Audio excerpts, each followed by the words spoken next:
കഥയുടെ പേര് ചിറകൊടിഞ്ഞ കിനാവുകൾ.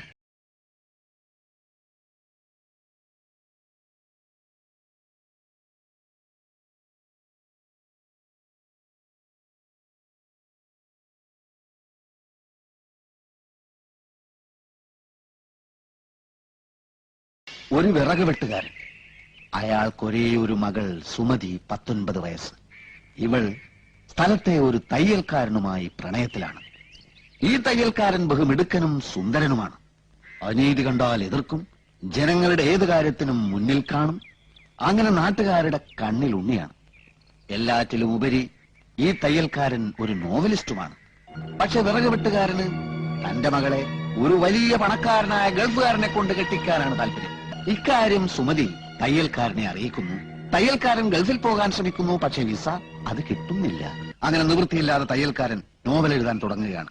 അത്ഭുതമെന്ന് പറയട്ടെ, ഏറ്റവും നല്ല നോവലിനുള്ള സർക്കാർ അവാർഡ് അതിന് കിട്ടുകയാണ്. 10 ലക്ഷം രൂപ. 1 ലക്ഷത്തിന്റെ അവാർഡാക്കാം. ഈ 1 ലക്ഷം കൊണ്ട് തയ്യൽക്കാരൻ ഒരു ഗംഭീര ബംഗ്ലാവ് പണിയുകയാണ്. തനിക്ക് തന്റെ പ്രാണപ്രേയസിയോടൊത്ത് താമസിക്കാനാണ് തയ്യൽക്കാരൻ ബംഗ്ലാവ് പണിയുന്നത്. പക്ഷെ നിർഭാഗ്യമെന്ന് പറയട്ടെ, വിറക് വെട്ടുകാരൻ തന്റെ മകൾക്കൊരു ഗൾഫ് ഭർത്താവിനെ ഏർപ്പാടാക്കും. സുമതി കരഞ്ഞു. തയ്യൽക്കാരൻ ആ കല്യാണം പൊളിക്കാൻ ശ്രമിക്കുന്നു. സാധിക്കുന്നില്ല. ഒടുവിൽ ബംഗ്ലാവിന്റെ പാലുകാച്ചൽ ദിനം വരികയാണ്. അന്ന് തന്നെയാണ് സുമതിയും ഗൾഫുകാരനുമായുള്ള വിവാഹവും. അവിടെ കല്യാണ വാദ്യഘോഷങ്ങൾ, ഇവിടെ പാലുകാച്ചൽ. പാലുകാച്ചൽ കല്യാണം, കല്യാണം പാലുകാച്ചൽ, കല്യാണം പാലുകാച്ചൽ.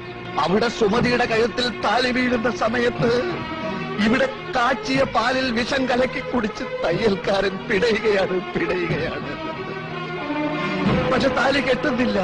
സുമതി ഓടി. തയ്യൽക്കാരൻ മരിച്ചില്ല, ആശുപത്രിയിലായി. ഡോക്ടർമാർ ഓപ്പറേഷൻ, ഓപ്പറേഷൻ, ഡോക്ടർമാർ, ഡോക്ടർമാർ, ഓപ്പറേഷൻ, ഓപ്പറേഷൻ, ഡോക്ടർമാർ. ഒടുവിൽ ആശുപത്രിയിൽ വെച്ച് അവരൊന്നിക്കുകയാണ്.